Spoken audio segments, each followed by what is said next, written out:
بسم الله الرحمن الرحيم وبه نستعين. أستعين بالله على ألا أظلم أو أظلم. أحبائي وحبيباتي الكرام، أهلا بيكم ولحظة انتباه جديدة. الحقيقة يا جماعة أنا الفيو الجميل دوت.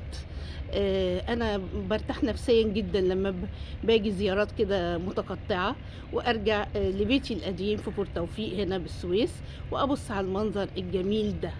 مين يا جماعة مين مش فاكر نورماندي 2؟ مين مش فاكر كلمتي لازم تنزل المرة دي؟ طب يا جماعة، نورماندي 2 طبعا أجمل أفلام العظيم العملاق إسماعيل ياسين، وكان معاه الحقيقة باقة كبيرة جدا من الفنانين. هند رستم وأحمد رمزي، توفيق الدقن، زينات صدقي، كمان كان في الراقصة الأجنبية نيلي مظلوم اللي هي والدة ديمس روسوس. الحقيقة كلهم تكتلوا الحقيقة، وكلهم جم مثلوا الفيلم ده هنا. ده اتمثل هنا في مينا باب 9، واللي هو بيطل على عتاقة، جبل عتاقة. منظر جميل، منظر مريح للأعصاب، وإن كان زمان كان أحلى وأشيك وأنضف الحقيقة، بس يعني أهو ده الموجود دلوقتي. الحقيقة المينا ده كان زمان بيشهد، يمكن زمان قوي قوي، يمكن قبلية كمان يعني.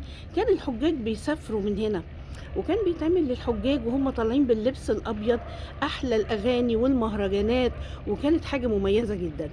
فين يا جماعة الكلام دلوقتي ده؟ ما بقاش فيه، لأن طبعا ما فيش حد، غالبا ما حدش بيسافر بواخر خلاص. فيعني اضمحل الموضوع ده وما بقاش فيه حتى كده. لا، دي اللي هي الأيام من الزمن الجميل زي ما بنقول.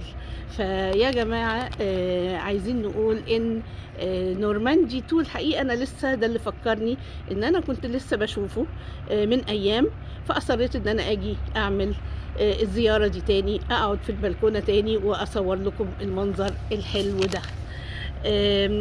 كمان عايزة أقول إن ده يوصلنا للكلمات المقصورة اللي هي بتقول إيه؟ الحياة مستمرة، سواء عشناها بهم وقلق وألم أو عشناها بأمل وحب وفرح. إذا نبتسم ونمضي فلا شيء يستحق. الحياة مستمرة، سواء عشناها بهم وقلق وألم أو عشناها بأمل وحب وفرح. إذا لنبتسم ونمضي فلا شيء يستحق. اللي يستحق بس يا جماعة إن احنا نقول إن الكلمة ممكن المرة دي تنزل، إن نورماندي 2 وإن كلمتي لازم تنزل المرة دي بقت مهمة جدا، بقت مهمة قوي قوي قوي لنا، لكل بلدنا، إن الكلمة لازم تنزل المرة دي. إن شاء الله ألتقي بكم قريب مع لحظة انتباه جديدة، والسلام عليكم ورحمة الله، وأسيبكم مع الفيو الحلو ده.